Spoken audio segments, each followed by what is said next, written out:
Now that you've purchased your domain and you've set up your hosting, the next thing we need to do is install the WordPress program. Now you could have chosen to do this during the setup of your hosting account.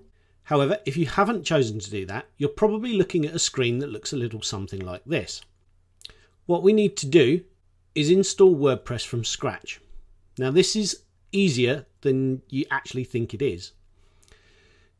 If you type in your domain name /cpanel, you'll come to a screen that looks like this. Enter in the username and password that you were supplied with by the hosting company, in this case, and click Login. You'll be taken into your control panel. To start with, you will get a message asking you if you want help. If you wish to watch their tutorial videos, feel free to do so. In this case, I'm going to click the little X and get rid of that message. If you haven't already done so, I do advise that you have a quick look around the video that we created to show you around the cPanel. This will help you learn the basics. What we're going to do now is we're going to scroll and we're going to find the Softaculous icon and we're going to click on that. And as you can see, we get the option of scripts. For this website, the dive flag, we are going to install WordPress. If you click Install, you'll be taken to a screen with a number of options. As you can see, the first option is to choose a protocol. Here we click and you can see we're given the option of http:// with an additional www.https://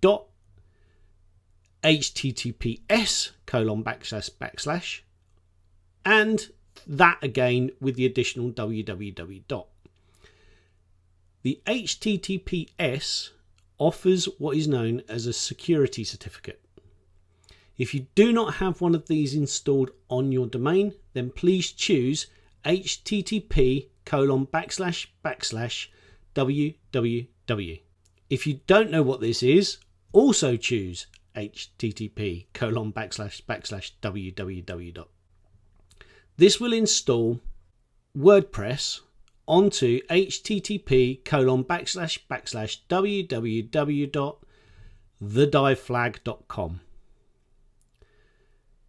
If you have a number of domains, you can choose your domain by clicking on here, but in this case we only have the one domain, so this is where we're going to install it. You're also given the option to install it in a subdirectory. A subdirectory is, for example, /blog. In this case, we're going to use WordPress for the whole website, so we're going to leave it blank so that we can install it on the root of our domain. You're given the option to create a database name. This has already been done for you here, and I'd advise you leave this alone unless you really know what you're doing. You're also given the option to change a database setting of a table prefix. Again, you don't need to worry about this, so please leave it as WP_. You're also given the option to insert your site name. And here, we're going to say the dive flag. And here, we're going to give it its description, which is handheld emergency location pinpointer. You'll come to learn a little bit more about this as we go through these projects. You can enable what's known as multi-site.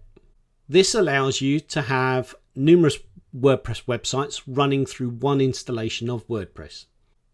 Unless you really know what you're doing, we're going to ask you to leave this bit alone. You're then asked to set up the admin account. As you can see, you set up an admin username, admin password, and the admin email address.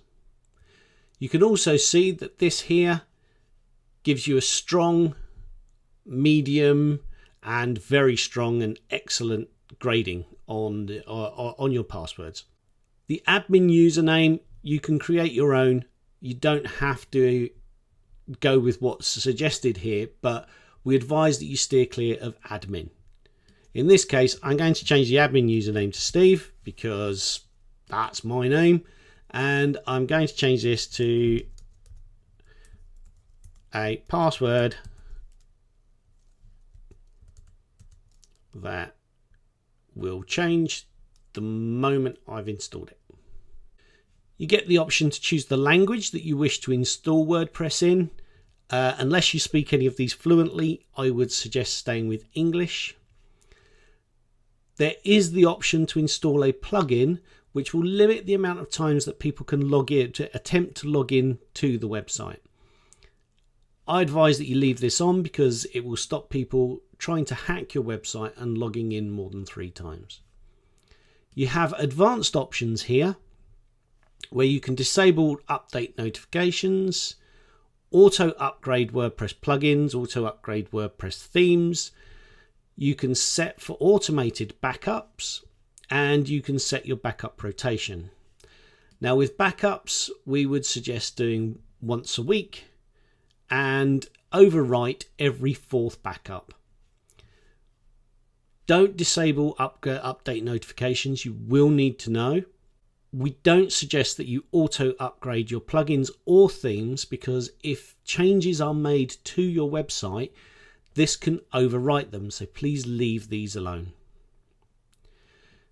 You can install a theme and you can choose any of the themes that they have here or search for a theme that you wish to use.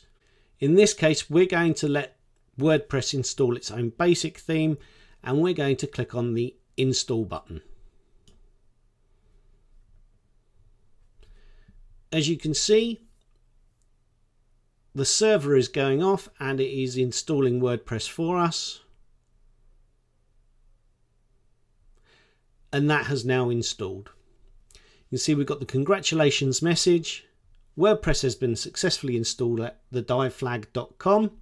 I will open that in a new tab and I will also open the administrative URL in the new tab as well. And I can show you that's what the dive flag actually looks like at the moment, which is the default theme that's been installed by the hosting company.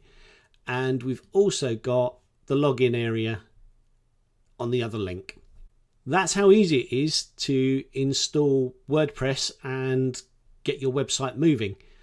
In the next video, we'll take you on a quick tour of logging in, and then we'll show you how the dashboard works.